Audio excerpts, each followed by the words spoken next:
Nothing we say is investment advice. Please pause on all 3 pages of this disclaimer and read it. Good morning, everybody. Cowboy here. It is 8:31 a.m. EST on Wednesday. Now, today is FOMC day.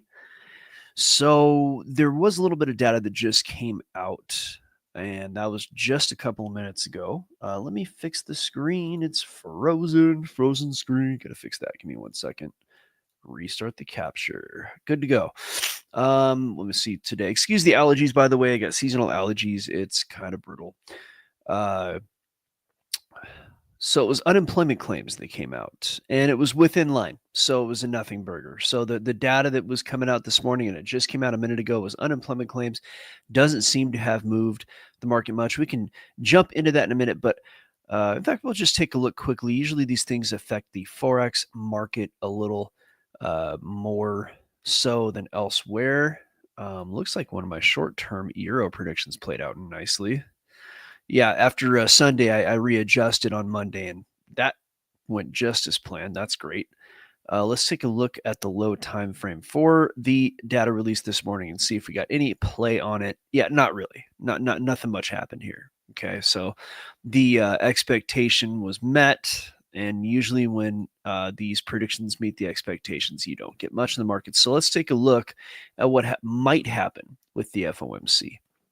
Now, I did consult the quant data, place that in Algo Factory. So Algo Factory does have, what might happen with the FOMC today. For those of you who might be new to the markets, the FOMC, the Federal Reserve Open Market Committee, I believe that is, what they do is once, I think it's like 8 times a year. I don't know that it's once a month, but it's about once a month. And they determine what the prime rate is going to be, the interest rate on which all things are based. So if the Fed funds rate, which is the prime rate, if you will, if the Fed funds rate is really what we're talking about, if that gets hiked up, say 25 basis points, 0.25%, then pretty much all the rates for everything get moved in that direction, right? And a lot of that's based on, tempering inflation. And that's what it's been. Going back, I want to say 2 or 3 years, the rates have been hiked up. There was some inflation following all of the money printing that happened during the pandemic, and therefore that inflation needed to be tempered. We were told that that inflation was going to be transitory, and they kept saying transitory, and not so much. Yeah, not so much. So with that, we get to see the rates go up to try to hold inflation down. And we did see a big, we could call this a deflationary, very temporary move starting in January, where the prices of the stock market headed down. Now, a lot of people are going to blame the tariffs for that, and the tariffs had something to do with this. But in reality, the move really started with the whole DeepSeek thing. And when DeepSeek happened, which was an AI event, the valuation of NVIDIA, I think that company's market cap lost like $1 trillion or something ridiculous. I don't remember the number, but the NVIDIA, which is pretty much 13% of the NASDAQ, took a massive hit. Everything started to fall because everything is based on everything and everything is all leveraged.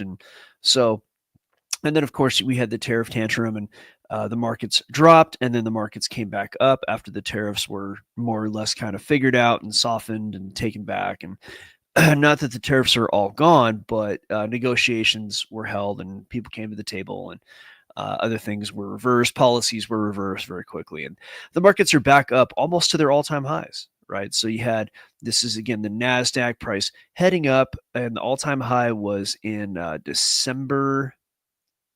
And that was in 22,430. And then we saw price start to reclaim that and head back down. So this is what it is, right? That said, we have it climbing back up right here after the tariffs were more or less reversed, and almost getting to that all-time high. I mean, we got real close here. If I zoom in, the all-time high was 22,420 or so, maybe 425, and it got up to 22,237. I mean, it's only a couple of hundred, points, if you will, not really points, but a couple $100 off. So, it's just climbing and climbing.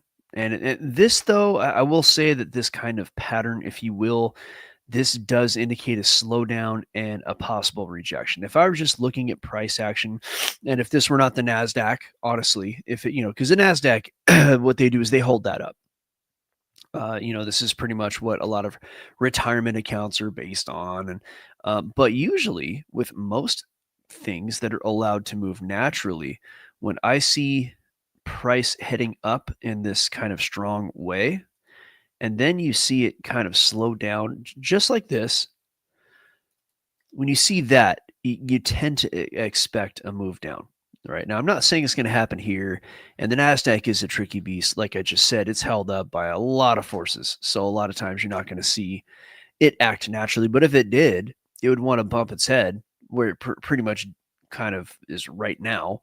It'd want to bump its head up here at about 22,200-ish and then head back down. That's what it should want to do based on this. And as a matter of fact, this is slightly wedging up. And a wedge is another kind of a bearish thing when it's an upward wedge. So this is going back to old school kind of, chart pattern trading, things like that. If it broke down from this old school way of doing things, you would look for price to head down to 20,700, right? And that's the old way. And here's the thing about it. We have never seen this gap fill. There is a gap right here. I forget what the reason the gap was. Maybe tariffs got reversed over the weekend or something. But there's a gap right here in this area between 20,280 and 20,380. And that needs to be, not needs to, but they tend to get filled. So we could see, I don't know, maybe something to do with war, or maybe something to do with who knows what, and price could just drop down and grab this. And again, it doesn't have to do with anything. It just might be the price does it on its own, and then we get a news story, and everybody gets to watch the news and think that they understand finance. And I'm not excluded from that. So, excuse me. Let's go ahead and move on to Bitcoin. And we have probably, I need to do one quick thing here. Forgot to send the gorilla his invite. He might jump in. Let's see if I get a text from the guy. Okay, cool. All right, back to the chart. So, messing around with my screens here. Bitcoin itself is showing, I've talked about this, and look, Bitcoin, if we don't have any kind of fundamental issue with Bitcoin, like not just Bitcoin, but markets in general, if the markets can stay strong through all of this Iran and Israel and so on and so forth, if we can do that, then Bitcoin probably will rotate between, say, 100 or maybe 102 and 109, I think. I think it'll range lock up here. But usually in the cycle at this time, Bitcoin does take a break, and it's not taking a break, which is a little bit odd.